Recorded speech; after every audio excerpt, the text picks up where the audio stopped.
I'm sure you've all used these standard kind of J-hook jig heads. These happen to be the Savage Gear ball jig heads, and they do a huge range of different hook sizes and jig head weights. At the end of the day, they are standard jig heads, but there are different ways of rigging them. This would be how you conventionally rig one of these J-hook jig heads. This is the 13 centimeter slender scoop shad on a 5.0 5-gram Savage Gear ball jig head, and it casts well, it swims great. Obviously I'm not going to chuck it through like serious snaggy ground with that exposed hook, but it works really well.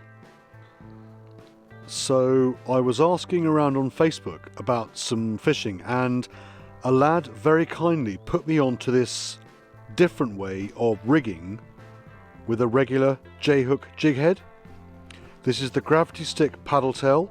You'll notice it's got a slim profile, and this is the 6.0 20-gram Savage Gear ball jig head. But on the front of that jig head I've attached a corkscrew or a hitchhiker. I actually nicked it off one of our 6.0 weedless hooks, but you can buy them separately. I'll put a link in the description below. And all you do, like with a weedless hook, is simply screw the soft plastic on like that, get nice and flush to the eye, and then measure along the body with the hook where you want it to come through the belly, in through the belly, up into the weedless slot, and there you go. Now that's not a true weedless rigging, but it works. And with this 20-gram jig head, this lure becomes a missile, and it's incredibly grippy in rough seas. A number of people, quite understandably, said, "Oh Henry, surely the point of a weedless hook is that there's room for the lure to move out of the way when a fish hits, and on a J-hook there isn't so much room."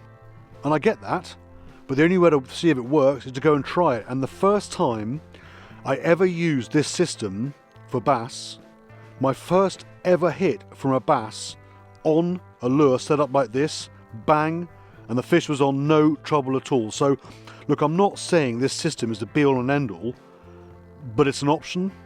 I know it can work, and it gives me that extra weight right at the front of a lure like this, which really punches into the wind and helps me grip in rough seas. And it allows me to chop and change my lures without having to pre-rig loads of different soft plastics.